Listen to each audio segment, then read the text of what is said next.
Welcome to another episode of Power Alphas. I'm one of your co-hosts, Sabby Piscitelli, and as always, I got my beautiful, beautiful fiance, but I guess my horse wants to come in the picture for a second as I'm introducing our podcast. We're at home today, but my beautiful, beautiful fiance, Mandy Saccomanno. How you doing, baby?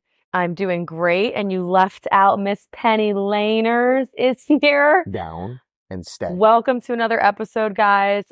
We are in our living rooms for our living room. Not really our living room, upstairs room. Upstairs loft, whatever you want to call it. Took me a little while for this setup, but we're here. We have a few visitors that wanted to join us. Penny Laners on the show. Penny Laners, say hi. She's a pure alpha. They're a dog. 15 pounds. Thinks she's 150. She really does. And then we have my baby Trey, the Corso, about 150 pounds of pure protection. Yeah. But I guess he wants to kind of go behind the scenes roam around. Right now. Yeah. No, you're not going to be roaming too much. Sit down. You guys just see him walking casually through the camera. You know why. So happy to have another episode here, guys. Thank you for following and subscribing to our YouTube channel. We are also on Spotify and Apple Podcasts. And don't forget to check out OnlyFans TV, which is a new platform that we are on. And we have some other content going on there, some behind the scenes action from WrestleCon will be up there soon, which was quite the weekend. And we have lots to talk about today. Absolutely. A lot of things going on. Last week was a good turnout with the live broadcast after WrestleMania. Yes. I thought that was really fun. That was fun. Good feedback. We were really glad that you guys were able to join in on our live stream, talking all the things WrestleMania. That was fun. It was one of our first live streams. We'll definitely be doing that again soon. Exciting. It was. And we're coming off a big week from WrestleMania. We had Monday Night Raw. We had Friday Night SmackDown. We had a big UFC card. Oh, yeah, UFC 300 to talk about on Saturday night. The Masters. Gosh, this man, Scotty Scheffler, is playing a different game than everyone else is playing. It's almost boring to watch him play. Because he's so good. So good. Yeah. It's like middle of the fairway, right next to the pin, birdie putt. Middle of the fairway, right next to the pin, birdie putt. But you know what's absolutely amazing watching? First of all, congratulations to Scotty Scheffler. He won his second green jacket. How old is he? He's 28, I think. Wow. So young. And he kind of blew up on the scene about 2 years ago. He won his first PGA event about 2 years ago, and ever since I think he's won like 6 now, 2 majors. Oh my gosh! So won the Masters twice, but not even that. He's the number 1 player in the world, and to see his level of confidence out there is so inspiring because you know he walks around with that tigerish of confidence that he's just a killer out there, and he's so humble though. And what I love about Scotty, he's a man of faith. He speaks very humble, right?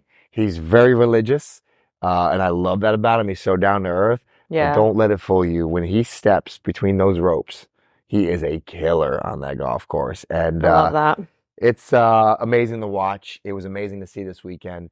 You know, shout out to Tiger Woods also because 24 consecutive cuts at the Masters is the record.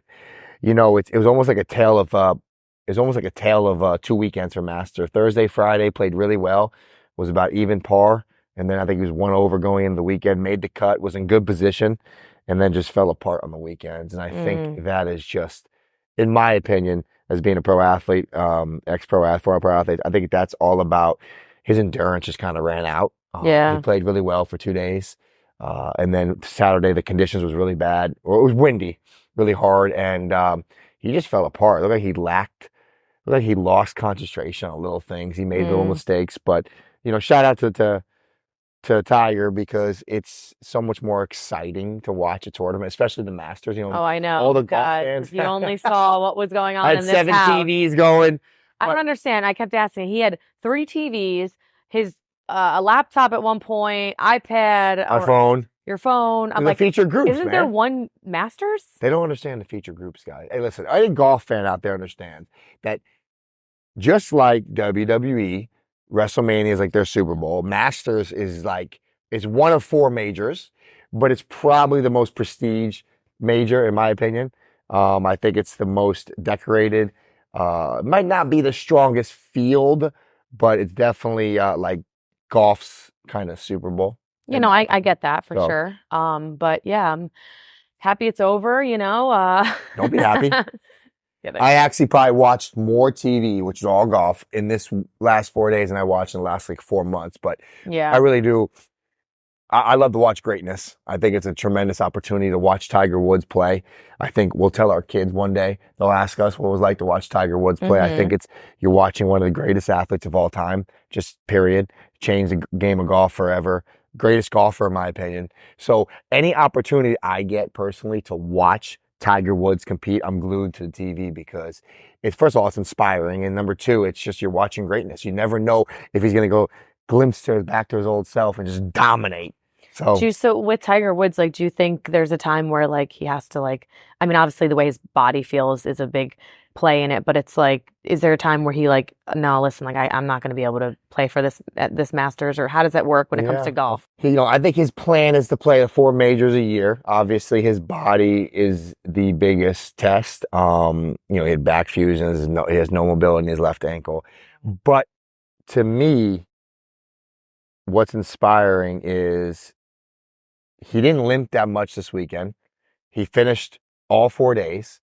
And I think that's the only thing separating him from not winning is just his lack of reps, his lack of playing. He only plays 4 or 5 times a year. And that's hard to keep that mental focus. Golf's a very mental game. So, I don't know how much longer. I hope he can do it for another 3 or 4 years. If he just plays the majors every year for the next 3 or 4 years, I'll really enjoy that. With the glimpse of him making, but even making the cut, people don't realize like how hard it is. How hard it is to make the cut, right? I mean, well, you're on pace to make the cut for next year, right? She's got jokes, I joke around a lot because Sabby plays golf a lot. We all know, right? And I think sometimes he takes it so serious at times because I know it's a lot of fun and it's a big hobby of his, but he takes it so serious that like I think he's planning on trying out for the majors. How serious he takes it. I'm way far from ever being that good, but it's like a challenge because it's a game that's so humbling. Right? I mean, even Tiger Woods, he shot even par on Friday. I don't know much about even par, but even par. I know a little bit. I played in the Ryder Cup. You did play the Ryder Cup. He shot even par on Saturday and then shot an 82 on Saturday. Even par on Friday, 82 on Saturday, which is a 10-stroke difference on the same course from the best golfer of all time. So the point I'm trying to say is like, golf's one of those games where you think you're getting good, and you think you have a good day, and then you go out there and just shit the bed. And it's like, wow, I never played golf before. Yeah. So it's kind of like a game where it's like a constant challenge, and you're never going to get good. Yeah. And Sabby, as an ex-pro athlete and all, he always says he needs that challenge. And I think we all kind of do. I think I have that a little bit in me. Maybe it's not like, going out and playing golf, or I think there's other things I think that challenge me. Okay. I know I'm not hating. I think, it's whatever. It's good to get him out of the house. We'd get sick of each other if we were hanging out too much. Yeah, for real. But then the next big event this weekend was UFC 300. Which I didn't make it to the very end. I'll preface that. So when Sabby starts talking about, what fight, I went to sleep before the women's, before the before the co-main event.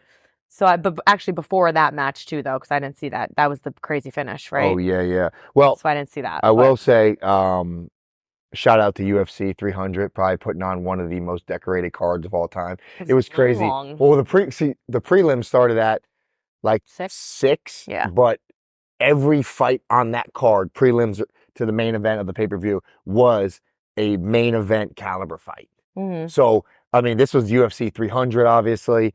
What an incredible thing Dana White has done. Shout out Dana White, what he's done with this industry. Always very intriguing to watch. They have some new up and coming stars.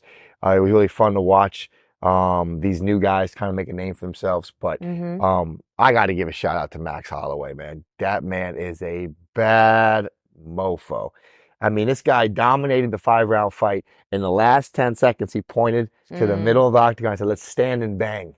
That was cool. Let's stand and bang. In the last 10 seconds, he knocked him out with 1 second left on the clock. And for me, first of all, shout out to anybody who gets in one of those cages. Yeah. That's a pure alpha. That's a pure alpha from the men and the women. But you got to have some sort of like crazy confidence to do what he did. And like you said, I didn't see the Like fight. he was but he said he won was the fight. winning. Yeah. He won the fight. The paper was over. So it's like he won for the him fight. to go there and be like, you know what? I think he's smart because he's like, let's put on a show right now for the fans too, because that's probably the most talked about from the night. 100%. So I think that's smart, and I think that's what UFC is all about, besides the fact that they're real fighters going in a cage, and you got to kudos to all of them. But I think that's really cool that he's like, let's put on a show, because you showed me the highlight, and I was like, that was pretty cool. Well, I think also you made a good point there. Dana White's bonuses usually like $50K. Yeah. He'll do like a fight of the night. He'll do a knockout of the night. He'll do maybe a submission of the night. So he'll always have bonuses at the end of pay-per-view. Yeah. It's always like $50K, $50K, $50K. So they did a press conference this week, and I guess one of the media members asked, or Justin Gaethje, I don't know how it went down, but they asked, to contribute to, UFC 300, let's up the fight bonuses. And I guess they in the press conference says, well, what do you want to up them to? And somebody yelled out, UFC 300, let's do it 300K. And Dana White was like, done, 300K. So he got that bonus? So Max Holloway got fight of the night. So they both got 300K. But then Max Holloway got the knockout of the night. So he got $600,000 bonus. He got both bonuses. Max Holloway did. Justin, I think, just got fight of the night. Oh, so each whatever you want to call it. Yeah, so if you get a bonus, or whatever, a bonus. Dana White always, like you said, he always wants to incentivize these young athletes to go out there and put on a good show, because if you get fight of the night, you get a $50K bonus. If you get if you get knocked out of the night, you get $50K bonus. Yeah. And you gotta understand too, like, some people are so caught up, they see these big names that make a lot of money, but most of these fighters you see on these cards, they're making, they're not making all this millions of dollars. They might be making $100,000 for the fight. So if you get an extra $50,000 bonus, that's like 50% more than what you're gonna make. So that's incentivized to go out there and fight. Of course. And then, $300,000 bonus. So you're right. Maybe Max said, let's go right here. Mm-hmm. And Max is a smart guy because he knew he was beating up Gaethje. Yeah. Gaethje got, I think, a broken nose, had a couple eye pokes, which, shout out to Gaethje for being tough through that. But I think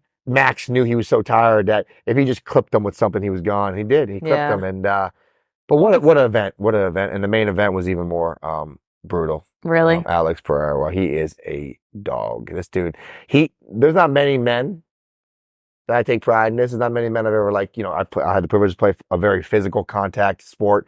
There's not many men I've ever, walked by and all right, I'm scared of that guy. Really? Oh, dude, this dude is a phenom.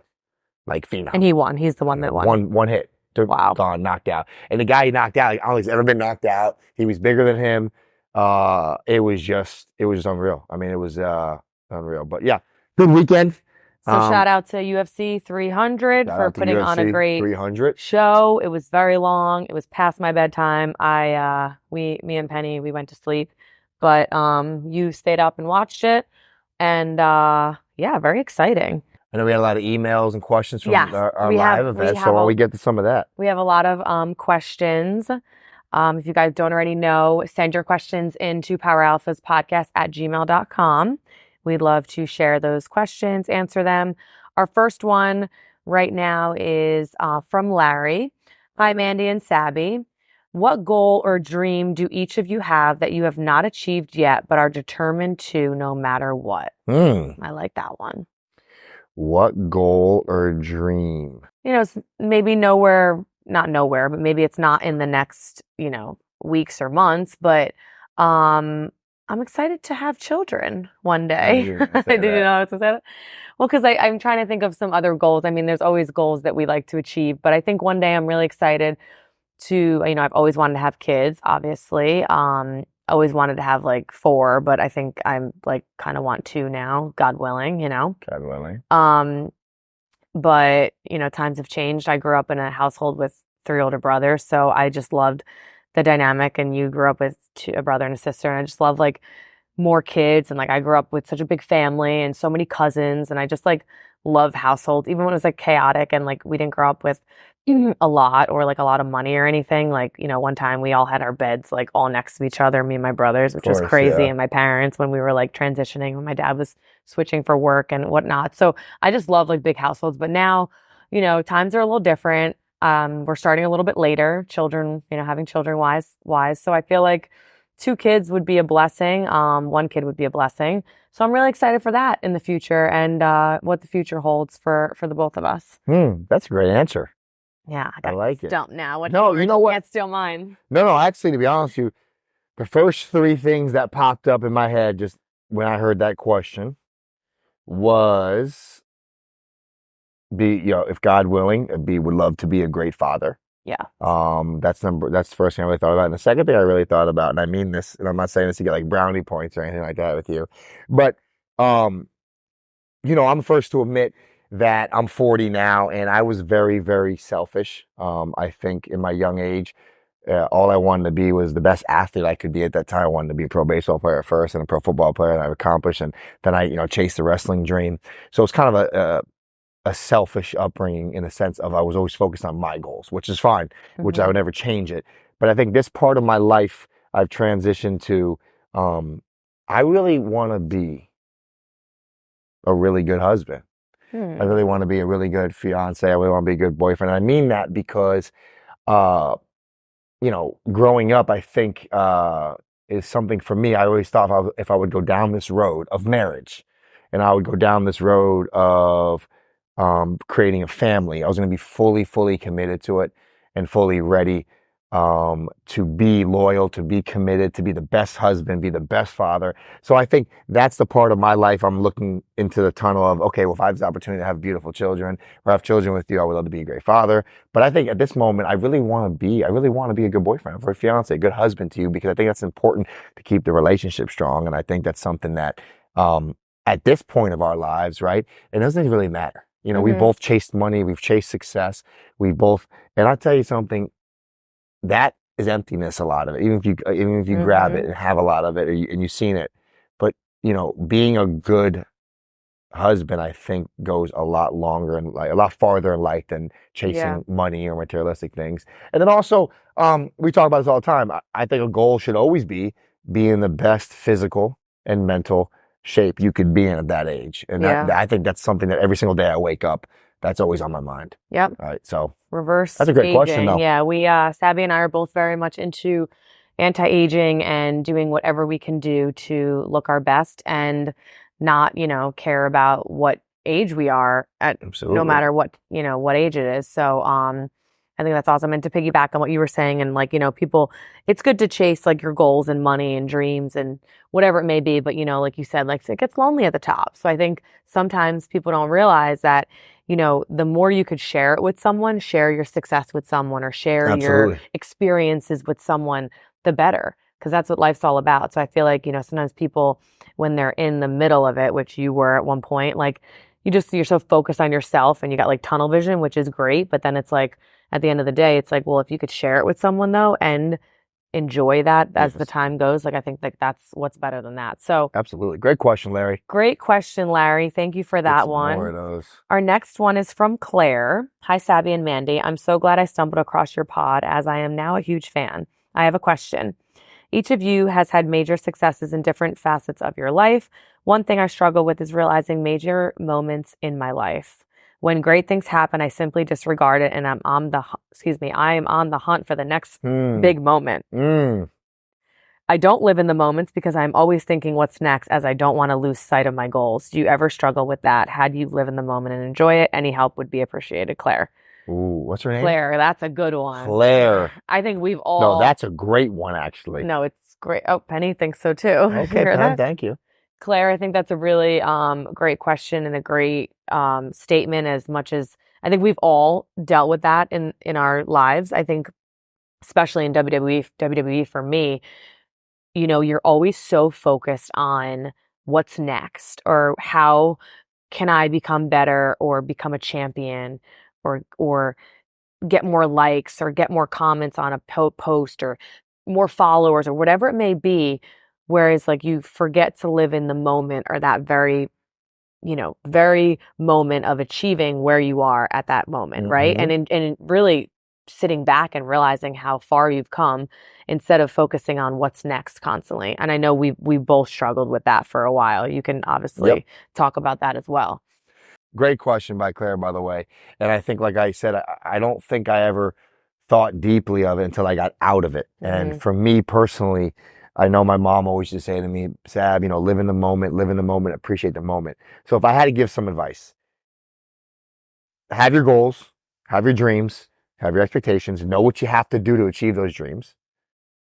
But every day that goes by is just a step closer to your dream and what you're pursuing, but enjoy that every step. Take a moment Yeah. to sit back and be like, wow, I accomplished that today, or I did that today, or I got one step closer. And it is moments, right?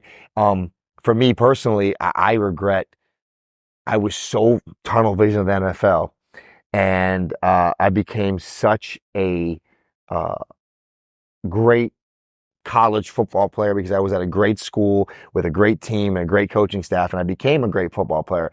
But I didn't even acknowledge how much joy I gave to the fans of playing at that high level because I was so focused on getting to the NFL. Yeah. I was so focused on, I didn't appreciate what I accomplished in college. So to answer your question, slow it all down. Yeah. Slow down and Slow it enjoy all the down. process.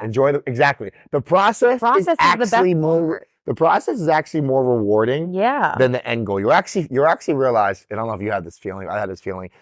I actually remember, like, my always end goal was be a first, second round pick, get to the NFL and become a starter. And I actually remember having a moment where I was like, I woke up and I was like, I accomplished everything I wanted at that point. A second round pick, I became an NFL starter. And I remember like still having this like void that I was empty. And then I realized like the process is what is the most amazing part of chasing your goals. Yeah. Right? Because there really is no end goal in a sense. Right? No. There really is no oh, I made it, life's over, I'm done. No, you're always, You're always you're always, yeah. if your goal is to make a certain amount of money, okay, let's say it's $1 million a year. When you make $1 million, you want to make 2. And then I just want to make 2, then you want to make 4. Or if you have other goals of other interests, once you get there, you're always going to have to kind of reinvent yourself. So enjoy the process, enjoy the work ethic, and just take a day by day and just be grateful for every single moment in life. Yeah, practice gratitude every day. Absolutely. And also, I think, Claire, another thing is it's hard when you're in it to really focus. Like Sabby said, and myself, we both did this. And I think, we maybe regret a little bit that we didn't enjoy the process as much. But when people tell you, when you're in the moment, whether it's a parent, an older person, a mentor, a coach, whatever it may be, when they say like slow down and really enjoy every moment, like really listen to them because they're older and wiser and probably been through way more. And they're, doing it to try to help you in that. And it could be anything, no matter what it is. Yeah, like let's say college. College is such an amazing time for young adults to experience, whether you get anything out of it or not, you experience that college life or that dorm life or being responsible and independent and being on your own. So it's like, enjoy it. Like it's only going to take you to maybe it doesn't take you where you think it was going to take you. But like, for instance, for me, I got a college degree, but I didn't use it. But you never know where you're going to end up. So always take those risks and just enjoy the moment. Enjoy the moment. Great. That's a great advice. Question number 3 from Jerry. With you talking and posting more about wrestling these past few weeks and being at WrestleMania, do you think that you have that itch to return back? By the way, your fans would love to see you return, especially with the WWE draft coming up, Jerry. That's for you, babe. I just brought this up, actually. So it's actually been kind of funny, and I think I told you, but since I was at WrestleCon and around everyone and got to kind of be back with some of my, good friends, and maybe it's just like going through my head, but I've been dreaming about wrestling this past week, but I haven't dreamt about wrestling really that much. So I think it was obviously me thinking about it, being around people, seeing some matches or whatever it may be. So it's been in my mind, on my mind. So, do I have the itch to your question? I don't necessarily if I have an itch to go back. I do miss it here and there. Every time I do go meet my fans, I miss the adrenaline rush of, my fans. Pretty much every fan that comes up to me is always like, are you coming back to wrestling? And, I wish I had an answer for you, but I do miss all of my fans out there. And like I've said before, if I did come back, it would be for my fans for sure, because, I do enjoy my life very much right now and my freedom. And we'll see. We don't know what the future holds, Now we also have someone asked me to do this, and I was going to do it for a separate video, social media, but I decided to do it on the podcast. Okay. Someone asked me to rank my NXT Ooh, matches. I like that. And being we're on wrestling talk, Yeah. I might as well start. My least favorite match was actually my singles match versus Dakota Kai. Couple different reasons. Dakota and I never really worked before. I didn't think we had the best chemistry, probably because we never worked before, and there was a couple mishaps in the match and a couple like oopsie moments that like almost I was just a little messy because her kick almost like kind of hit my shoulder. Remember that? So the corner kick like kind of messed up my shoulder a little bit. So after that moment, I was kind of a little, I was in my head because I thought I injured my shoulder. Thankfully, I didn't. But like the other moves we were doing, then I pulled my hammy, remember? Oh, yeah. So I pulled my hamstring. Like cramped up pretty good. Cramped up, yeah. Like I really didn't like pull it. It was okay, but it was really cramped up in the match. So I had that. I had my shoulder.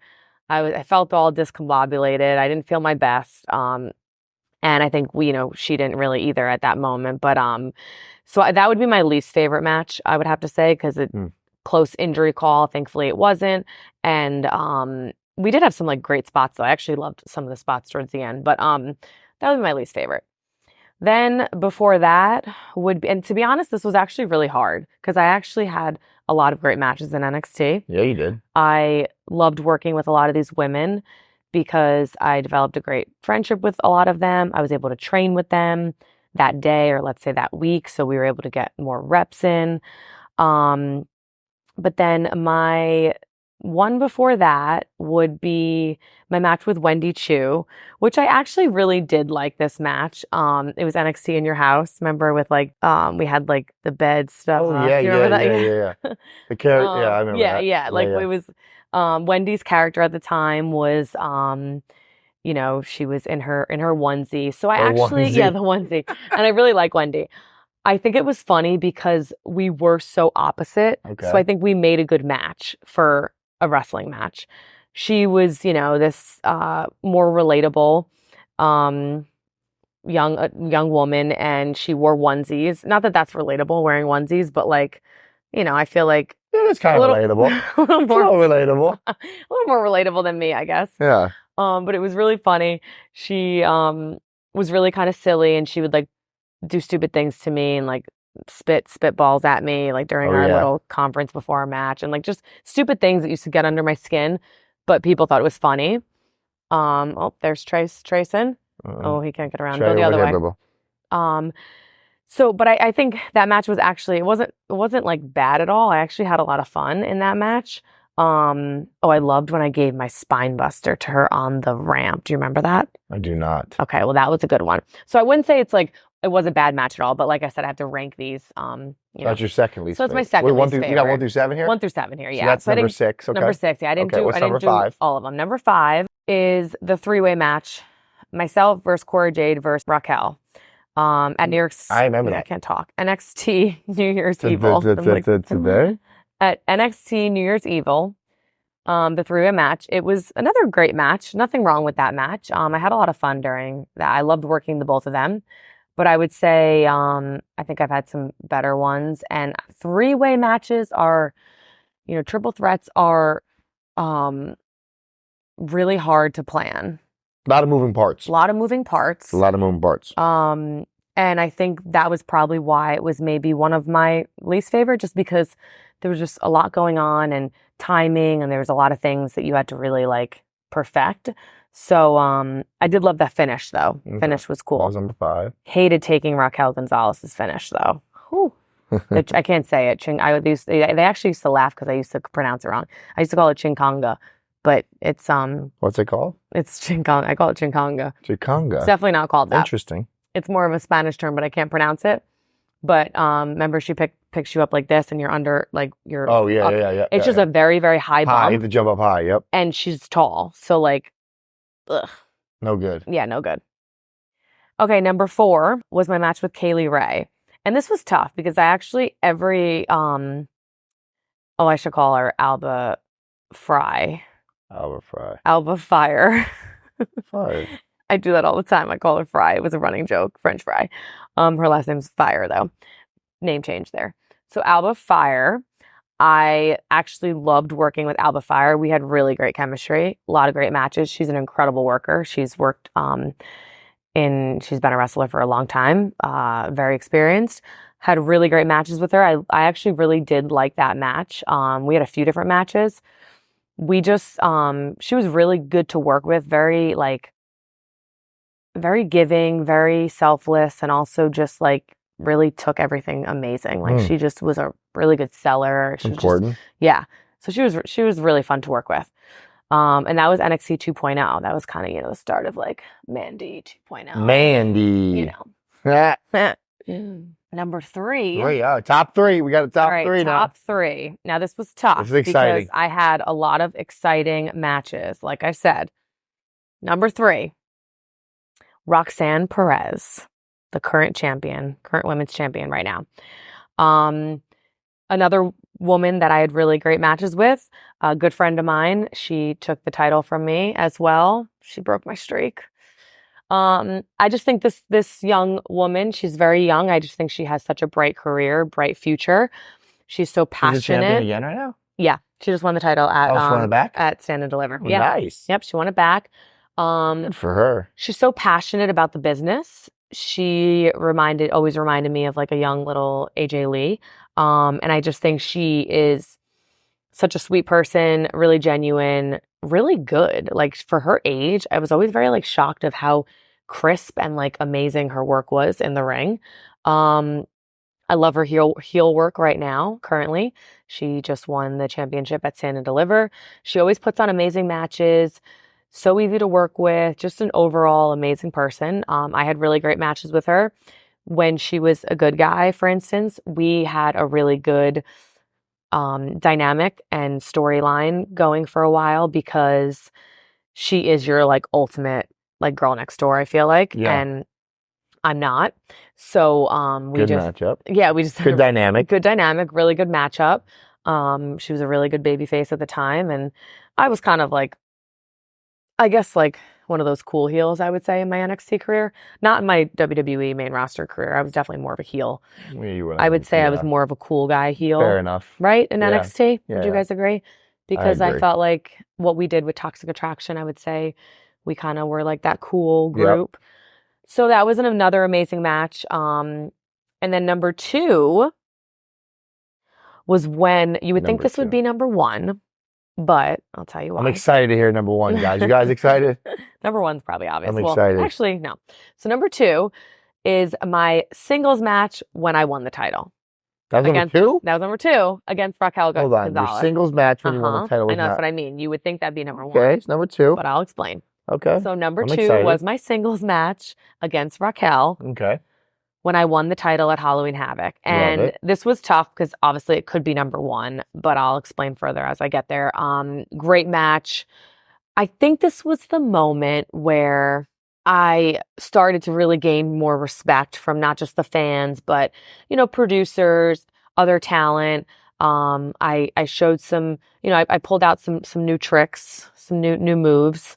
I don't really know what new moves I pulled out. I could be making that up, but it was fun. It was a really good match. We had great chemistry. She was the champion. I think people were a little bit shocked of me winning the title against her.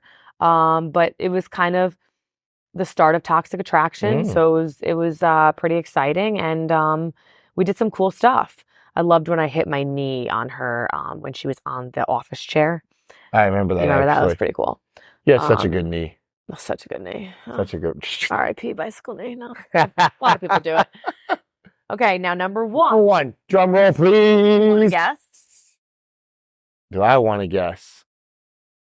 He watched every single one of my matches, guys. Is it NXT? Is it NXT or is it NXT? I was gonna say. I didn't have any other favorite ones. When you fell down the ramp at funny. WrestleMania. Your favorite match? He's got jokes, guys. I don't know. Babe. I thought your favorite match was when you won the title, to be honest with you. It was when I had a really cool entrance. On the helicopter? No, that was NXT New Year's Evil. Stand and Deliver when I retained. Okay, so my favorite match was when I retained. It was the 4-way. Oh, myself I do remember that versus match. Cora Jade versus Yes. Io Shirai versus You have a cool ass Alba entrance. Fire. Yes. My entrance was really cool. And what you guys don't know about that, and I told you, I am so afraid of heights. So, which you just brought up the helicopter, which I got to tell that story. When they told me that, they didn't tell me till like last minute, of course, too, because everything's last minute. When they told me I was coming down on one of those like things, I don't even know what you call it. I was like, oh no, I don't know if I could do this because I'm also like so scared of like props getting messed up and God forbid, like, and it wasn't that big. It was probably the size of like a little bigger than How nervous that. were you? I was so nervous. And the worst is like when I came out, it was dark, obviously, and I had to stand on it, and they put me all the way up in the dark because the beginning of it was me up at the top, and I came down. So it was super scary. I just kind of like, I don't know if I looked funny. I don't know if you guys noticed, but I just felt like I was just like trying to be so like stoic and like not, no, I don't know. It was really cool though watching it. My wings. No, I didn't have. I didn't have wings on. I had the wings in the Tron. Sorry, a lot of memories. I'm trying to remember everything. So the wings in the Tron in the background, that was really cool. The green jacket. I looked really badass, I felt. I felt like I was badass. I had my hair up with some braids. I was like, I was pretty badass. But that was definitely my favorite match, I think, overall, because one, I retained at Stand and Deliver, and I think there's like a stat of like, there's only a few people that have retained at Stand and Deliver championships. I just read that. So it was really cool. It was a great match. We had a lot of fun. The finish was sick. I loved the finish. Io Shirai, boss. She took my bicycle knee like a champ. And it was, I stole the finish. So it was really cool. Very heelish. You cheated? I cheated. Well, no, I didn't really cheat. I stole the finish. Like Io really should have gotten it. Cheater. So that was number one. And then funny story when you brought up the helicopter. Let's tell that one real quick. Yeah. I thought that'd be in there. Just from the experience that was like, New Year's Evil. So my entrance was actually really cool. When they told me that I was going to be in a helicopter for my entrance, this helicopter so small. Was so small. I was shitting my pants. Literally. I think I had to change my pants. It was so tiny and oh my gosh, it was so scary. We don't talk about that stuff. And the best is like I had to obviously act really cool and confident. And I think I said a couple words, but it was hard to hear. Like I think I just said like near NXT, New Year's Evil, like I'm coming for you, like whatever it was. But meanwhile, I'm like shaking and it was so windy and there was no doors. That was crazy. There was no doors. Like I had a belt on, but there were no doors. Oh no, hell no. I didn't think I was going to make it for the match. Like I was like, this is really scary, but it was really cool. And I was honored to be able to do a really cool match entrance like that. So those are my rankings. Ranked worst to best, but I think cool that you ranked your top 7 matches. Yeah, it's cool. And it was also really Fans hard. Will love that. Yeah, it was really hard to rank them because like I said, I really enjoyed a lot of my NXT matches. Like my main roster, Raw and SmackDown ones, I probably could have had a easier time ranking them because I think I had my best performance was obviously the last couple years in NXT. So it was really hard to do that. But yeah, it was. You had a lot of good matches in NXT. I mean, you said you guys were hot for a long time, and I think what was so beautiful to watch you is, they have this reputation, especially in that world, is like, oh, she doesn't really come from the business. She wasn't in family in the business. She's not second or third generation. Yeah. So I think, like you said, when you start earning those brownie points is when you really start doing good work in the ring. And, you always had the character, obviously you have the look, you have the presence, you can speak very well. But I think, like you said, what really catapults you into like NXT's double champion and one of the hottest superstars they ever had was, you putting together these really good matches. Yeah, for sure. So that was really cool. It did, because I think, like you just said, I wasn't really under that category yet because I didn't come from any kind of wrestling. I didn't have a ton of experience. And I think opportunity is what it comes down to, right? We always say, like, I didn't have enough time on Raw or SmackDown to showcase those abilities. I mean, I literally would go out there and have 3-minute matches sometimes, or most of my career on Raw and SmackDown, I was in a tag team. And Absolutely. You know yourself, yeah. It's actually really hard to showcase in a tag team because you're not really having single matches. And then when you do have little single matches, they're short. So Yeah. NXT, I think, is still great for this reason. And people always talk about this. I think NXT really has an amazing show that can really showcase the women more because, there's sometimes 3-4 segments in a 2-hour show that has women involved, which is great because, we've come a long way with that and showing more women. But I think it's hard in 2 hours. It's hard to get all these storylines. When you look Absolutely. at SmackDown and the Bloodline Absolutely. takes an hour of SmackDown and then you have an Absolutely. hour left. Because don't get me wrong, if it's the most important story, they got to showcase it. But if The Rock's going to go over in time, ain't nobody going to say anything to The Rock because that's what's Absolutely. important. And But then it sucks for everyone else. but you also said like too, it's like kind of goes back to your work ethic because like you said, you really didn't have that many opportunities early in your career. You had a short amount of time frame to really showcase who you were as a character, your wrestling skills. And I think, it's a perfect example of when you put your mind to something and you dedicate yourself to something and you sacrifice and you have that mentality, you could become anything you want to become. And I think what was beautiful about your whole kind of run in WWE, especially when you first got to NXT, they wouldn't even use you because, the way you look, the way you carry yourself, they wanted this golden goddess, Mandy Rose character. But again, you didn't have the experience of the wrestling part because that's not what you did your whole life, right? Right. So they all of a sudden kind of label you, or they put this, stereotype on his label. Oh, she's this, and this, but she's not like a second generation, wrestling fan or wrestler in a family. So how good is her work? And I think when they actually like gave you the opportunity to display that in 15-minute matches, 12-minute matches, 20-minute matches, they were pleasantly surprised on how good you got from learning from people that were a lot better than you, but you also honed your craft in. And I think I think these fans that listen to this, I think it's inspiring because, I was even thinking the other day, sometimes I'll just be driving and I'll just be thinking about life. And, the reality is like, we really can do whatever we want. Whatever we want to put our mind to, you could accomplish it. Yes, it's going to take a lot of sacrifice. It's going to take a lot of commitment. It's going to take a lot of work. But at the end of the day, I think you're a perfect example of somebody who really committed themselves to that world and became a megastar. And I think, as this podcast grows, I want people to really listen to this podcast and get inspired by stories like this because you can do whatever you put your mind to. It's never too late to start. You can accomplish whatever you want to accomplish. Yes, a lot of hard work, sacrifice got to go into it, but you're a perfect example of it. So it's awesome to see.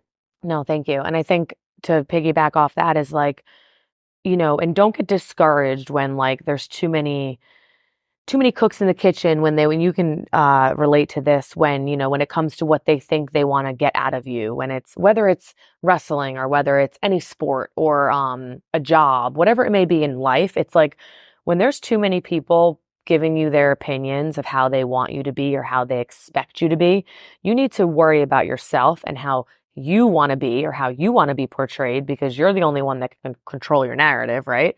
And for me, it was like, I had a lot of people pulling me in different directions of being like, oh, you're the sexy one. Oh, maybe pull back a little bit. That's too sexy. Like to a point where, like, I don't really talk about this too much either, but it's like when I was on Raw or SmackDown, it was like, oh, we want you to be that sexy golden goddess, all that. But then I would go out there and be me or be sexy or try to be sexy, which I didn't need to try. But it was like when I heard that, it was like, okay, I got to be sexy. And then I got called into someone's office and was like, it was a little too sexy.